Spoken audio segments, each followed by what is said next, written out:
Hello my dear students, और सब कैसे हैं? और एकदम मस्त। मैं जितेंद्र महापात्र आपके सामने लेके आया हूं एटॉमिक फिजिक्स का वीडियो नंबर 2, लेक्चर नंबर 2। और पहले वीडियो में हम सब डिस्कशन किए थे कि थॉमसन एटॉमिक मॉडल क्या है, रदरफोर्ड एटॉमिक मॉडल क्या है, कुछ लिमिटेशन भी था, और उस लिमिटेशन को ओवरकम करने के लिए आ गए नील्स बोर। कौन आ गए? Niels Bohr. नील्स बोर आ गए। नील्स बोर जो कि डेनिश फिजिसिस्ट हैं। कौन है? Danish physicist. कितने कब किए थे ये? 1913 में। ओके, सो अभी बोर्स पोस्टुलेट के बारे में हम सब डिस्कशन करने वाले हैं। Niels Bohr, Danish physicist, in 1913 proposed a model, and that atomic model is popularly known as Bohr's atomic model, and that model have some postulates, some conclusions. Okay, that postulates we are going to discuss. Okay, so अभी हम देर नहीं करेंगे यार। तो first point हम discussion करने वाले हैं अभी, जो कि फर्स्ट पॉइंट में हम लिखेंगे central part of the atom. Central part of the atom is called nucleus, जो कि रदरफोर्ड ने भी बोले थे। Central part of the atom is called nucleus, and electrons are revolving nearly in a circular orbit.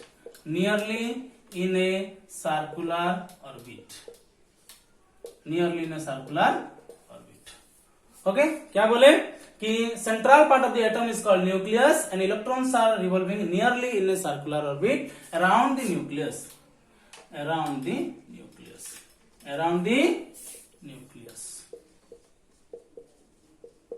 Okay, central part of the atom कौन है? Nucleus, जो कि रदरफोर्ड ने बोले थे और नील्स बोर बोले कि हाँ सही बात बोले आप। Central part of the atom is called nucleus and electrons are revolving around the nucleus nearly in a circular orbit. Okay, so आइए सेकंड पॉइंट हम डिस्कशन करते हैं। फर्स्ट पॉइंट को तो इतना समझाना नहीं पड़ेगा, समझ गए ना?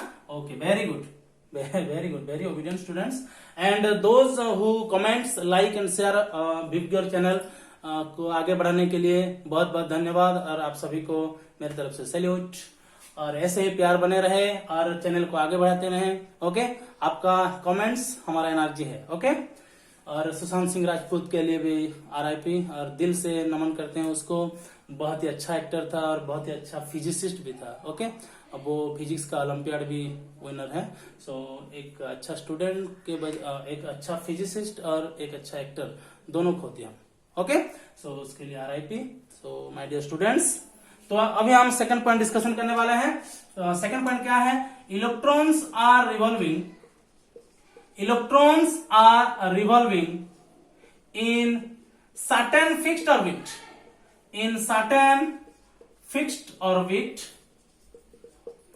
and in that orbit they do not radiate any energy, and that orbit is called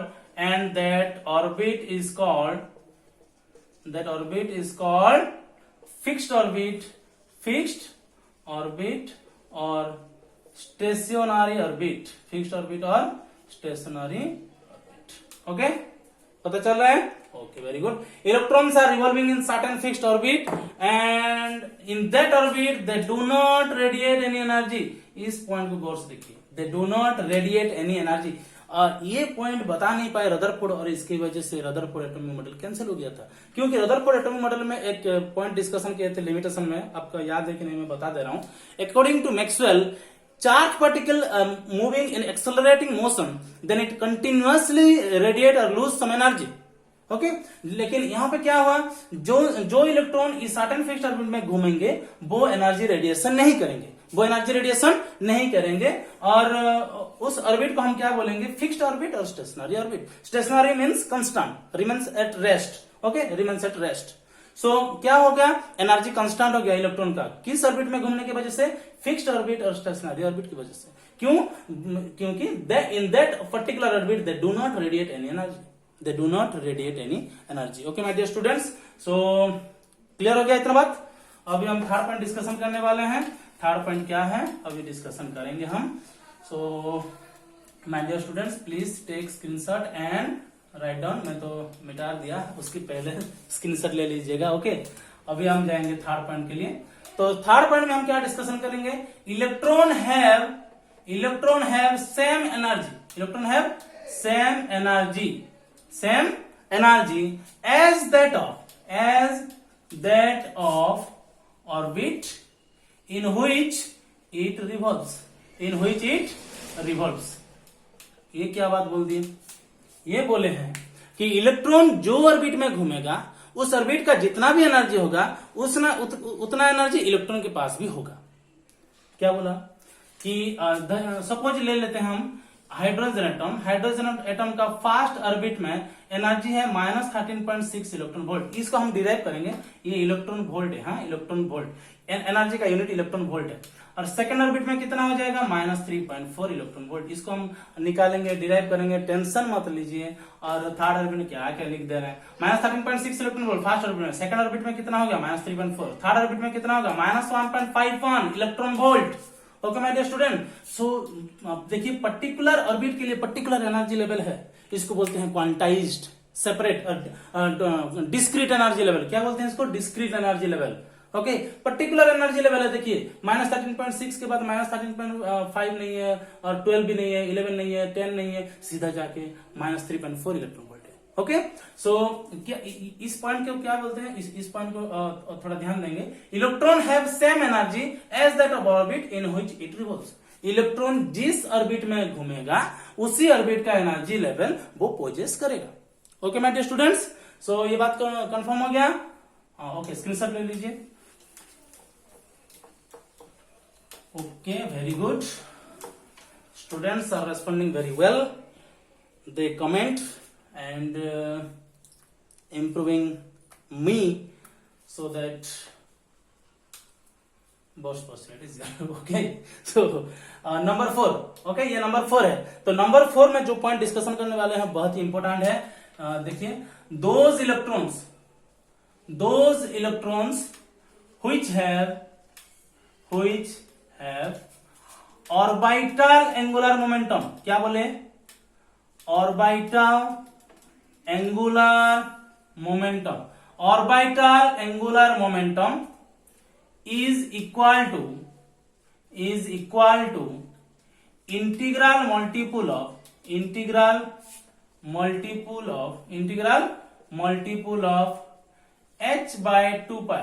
integral multiple of h/2π are allowed to revolve in fixed orbit or stationary orbit।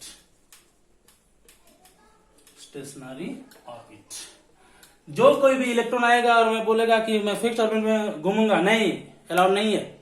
क्यों नहीं है? उसके लिए एक पर्टिकुलर रूल है। क्या, कौन सा रूल है? Those electrons which have orbital angular momentum is equal to integral multiple of h/2π। Integral multiple of h/2π are allowed to revolve in fixed orbit or stationary orbit। अरे भैया, integral multiple of h/2π क्या है?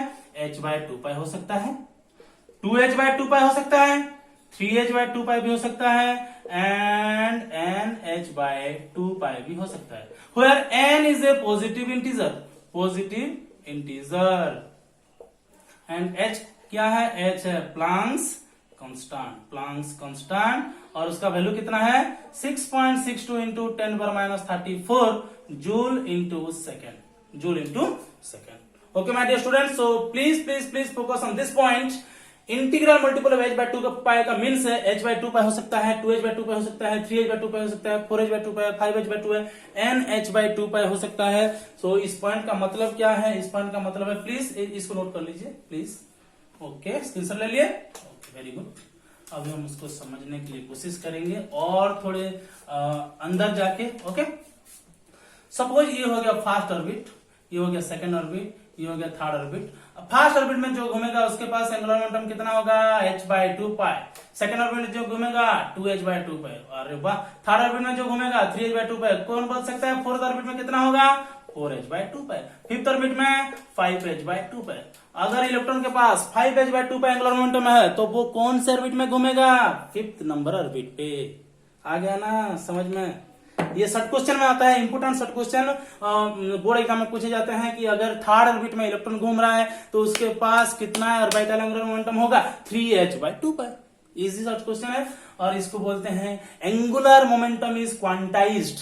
Angular momentum is quantized, ये word अच्छे तरह से समझे। Angular momentum is quantized. h/2π is possible but 1.5h/2π is not possible at all. Okay इसको बोलते हैं डिस्क्रीट वैल्यू।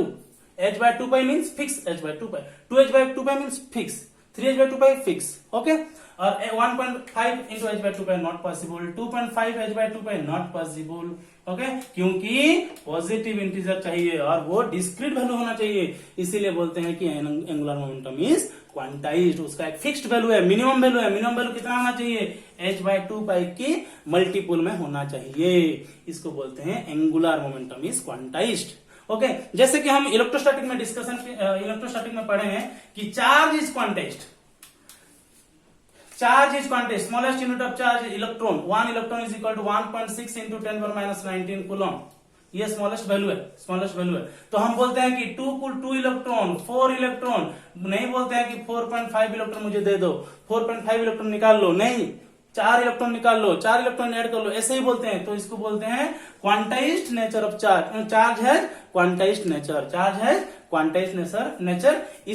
उसी तरह ठीक उसी तरह एंगुलर मोमेंटम के यहां बोलेंगे quantised. Angular momentum is quantised. Okay my dear students, so I hope कि ये पॉइंट आप सभी को अच्छे से पता चल गया होगा। तो अभी हम फॉर्मूला लिखेंगे कि फॉर्मूला आखिर है क्या। तो आप सभी को पता होगा कि L is equal to R cross P लिखते हैं, फर्स्ट में पढ़े होंगे।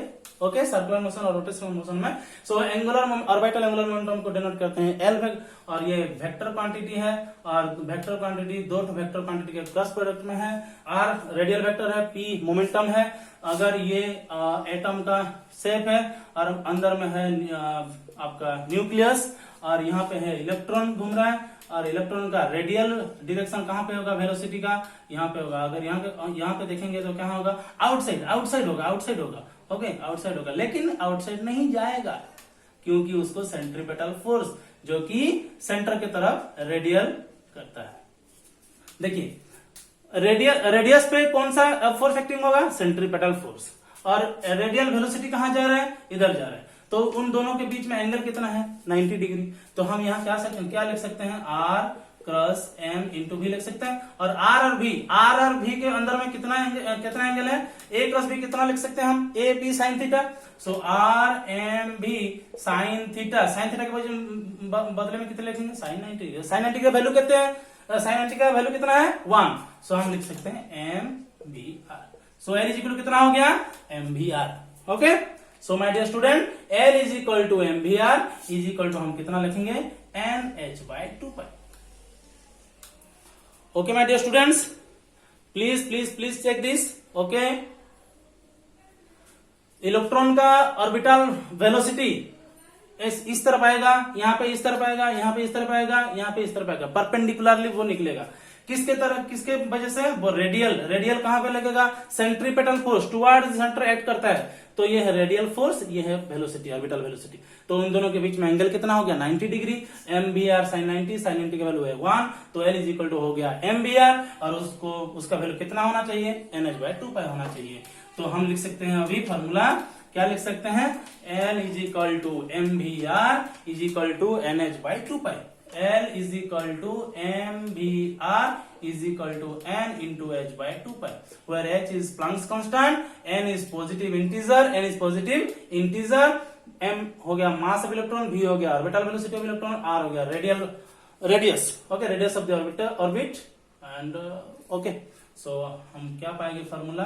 L is equal to MVR, N is equal to NH/2π and those electrons are allowed only revolves in certain fixed orbit and angular momentum is quantized. Okay my dear students, और आखिर में एक point हम discussion करेंगे। If electron absorb energy then it jumps from lower orbit to higher orbit. Okay, अगर हम एक business start कर रहे हैं तो हमारे पास थोड़ा पैसा अगर बढ़ गया तो हम हमारा बिजनेस को और बड़ा करना चाहते हैं। इसी वजह से इलेक्ट्रॉन के पास जितना भी एनर्जी है वो तो अब अच्छे से अपने जगह में ठीक घूम रहा था, लेकिन उसके पास अगर एक्स्ट्रा एनर्जी कुछ आ गया, एक एनर्जी एब्जॉर्ब कर लिया, तो वो क्या करेगा, लोअर ऑर्बिट से सीधा हायर ऑर्बिट को जंप करेगा। ओके, जैसे कि यहाँ पे लोअर ऑर्बिट है -13.6 इलेक्ट्रॉन वोल्ट का एनर्जी, और वो सेकेंड ऑर्बिट में आ गया -3.4 इलेक्ट्रॉन वोल्ट। यहाँ पे घूम रहा था -13.6 इलेक्ट्रॉन वोल्ट एनर्जी लेके, यहाँ आ जाएगा तो कितना एनर्जी उसके पास हो जाएगा, -3.4 इलेक्ट्रॉन वोल्ट का एनर्जी हो गया। और ये डिफरेंस कितना जानते हैं, एच न्यू, इसको बोलते हैं ई लोअर, इसको बोलते हैं ई हायर। ट्रांजिशन के लिए दो एनर्जी लेवल चाहिए हमको, E lower and E higher. So E is equal to H nu, हम लिख सकते हैं E higher minus E lower. समझ पाए कि नहीं, बोलिए कितना एनर्जी डिफरेंस चाहिए होगा उसको, second higher orbit minus lower orbit का एनर्जी हम कैलकुलेशन कर देंगे। जितना भी एनर्जी होगा, अगर उतना एनर्जी गेन करेगा तो वो हायर ऑर्बिट को जाएगा, अगर उतना एनर्जी लूज करेगा तो वो लोअर ऑर्बिट में आएगा। ऑब्वियसली हम दूसरे तरीके से भी लिख सकते हैं, if electron lose some energy, if electron lose some energy then it moves from higher orbit to lower orbit. और एनर्जी डिफरेंस उतना ही होगा, एनर्जी डिफरेंस एच न्यू ही होगा। एच न्यू एनर्जी गेन करने से अच्छे तरह से समझिए, अगर इलेक्ट्रॉन एनर्जी गेन करता है एच न्यू अमाउंट का एनर्जी, तो वो लोअर ऑर्बिट से कहां जाएगा, हायर ऑर्बिट को जाएगा। अगर एनर्जी लूज किया तो वो कहां आएगा, हायर ऑर्बिट से लोअर ऑर्बिट आएगा। जो बड़ा जो पैसा कमाते बड़ा आदमी हुआ होगा, अगर उसके पास सडन पैसा का कमी आ जाएगा, वो क्या होगा, नीचे आ जाएगा ऑब्वियसली। ओके, तो अगर एनर्जी गेन करता है तो लोअर ऑर्बिट से हायर ऑर्बिट जाएगा, और एनर्जी इवोल्व मतलब लूज करता है, रिलीज कर देता है, तो वो कहां आ जाएगा, हायर ऑर्बिट से लोअर ऑर्बिट आ जाएगा। तो एनर्जी डिफरेंस हम कैसे कैलकुलेट करेंगे, बहुत इजी है, E higher energy minus E lower energy. Okay my dear students, so these are the postulates, and we are going to discuss once again. So central part of the atom is called nucleus, and electrons are revolving around the nucleus nearly in a circular orbit. Second point, electrons are revolving in certain fixed orbit, and that orbit is called stationary orbit or fixed orbit, because in that orbit they do not radiate any energy. Okay, third point में हम discussion किए थे, electrons have same energy as that of orbit in which it revolves. जिस orbit में electron घूमेगा उसी orbit का energy को वो पोजेस करेगा। 4 नंबर पॉइंट क्या है, electrons have angular orbital angular momentum is equal to integral multiple of h/2π, integral multiple of h/2π are allowed to revolve in certain fixed orbit और stationary orbit. Okay my dear students, so उसका value लिखे थे हम, L is equal to कितना लिखे थे, MVR, कैसे derive करते वो भी किया हूं। So L is equal to MVR is equal to N into h/2π।